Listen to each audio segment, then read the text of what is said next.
बाल निर्माण की कहानियों के अंतर्गत आज हम लोग साहसी बालिका की कहानी सुनते हैं।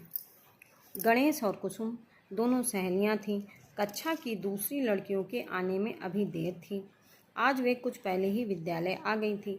बैठकर दोनों कुछ देर तो बातें करती रही। फिर कुसुम ने अपने बस्ते से किताब निकालने के लिए उसमें हाथ डाला। उसने तड़प कर तुरंत हाथ वापस खींच लिया। हाथ से खून की धारा बह रही थी, परंतु गणेश कुमारी की चौकस निगाहों से सच्चाई छिपी न रही थी। उसने तुरंत अपनी चुन्नी लंबाई से फाड़ी, कुसुम के हाथ पर थोड़ी थोड़ी दूर पर बंधन बांध दिए। अरे ये क्या करते हो? कुसुम कहती ही रही। गणेश कुमारी ने बस इतना ही कहा, खून अभी बंद हो जाता है, चुपचाप बैठी रहो। तब तक दूसरी छात्राएं भी आने लगी। गणेश कुमारी ने तेजी से बस्ते का मुंह बंद कर दिया और सांप, वह चिल्लाई। कुसुम के हाथ से बहता खून, बंधी हुई पट्टियां और गणेश का चिंतित चेहरा देखकर उन्हें पूरी बात समझते देने लगी। अभी वह तुरंत से भाग छूटी। कुछ ने जाकर अध्यापकों को सूचित किया। गणेश भी अपनी सहेली का हाथ पकड़कर उसे कमरे से बाहर खींच लाई थी। अध्यापकों का समूह तेजी से दौड़ा।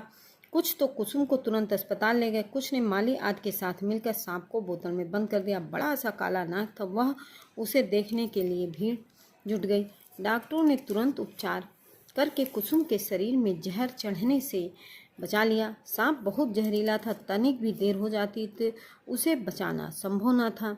गणेश यदि उसके हाथ में तुरंत बंधन न बांधती तो तत्काल ही कुसुम पर सर्प विष का असर हो जाता।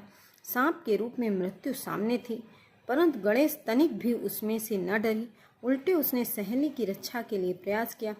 इस साहस के लिए उसे स्कूल में भी पुरस्कृत किया गया और राष्ट्रीय स्तर पर भी गणेश कुमारी पुरस्कृत हुई। स्वयं को खतरे में डालकर जो दूसरों की रक्षा करते हैं, ऐसे व्यक्ति निश्चय ही सभी के द्वारा सम्मानीय होते हैं। ऐसे वीर बालकों पर ही समाज और राष्ट्र गर्व करता है।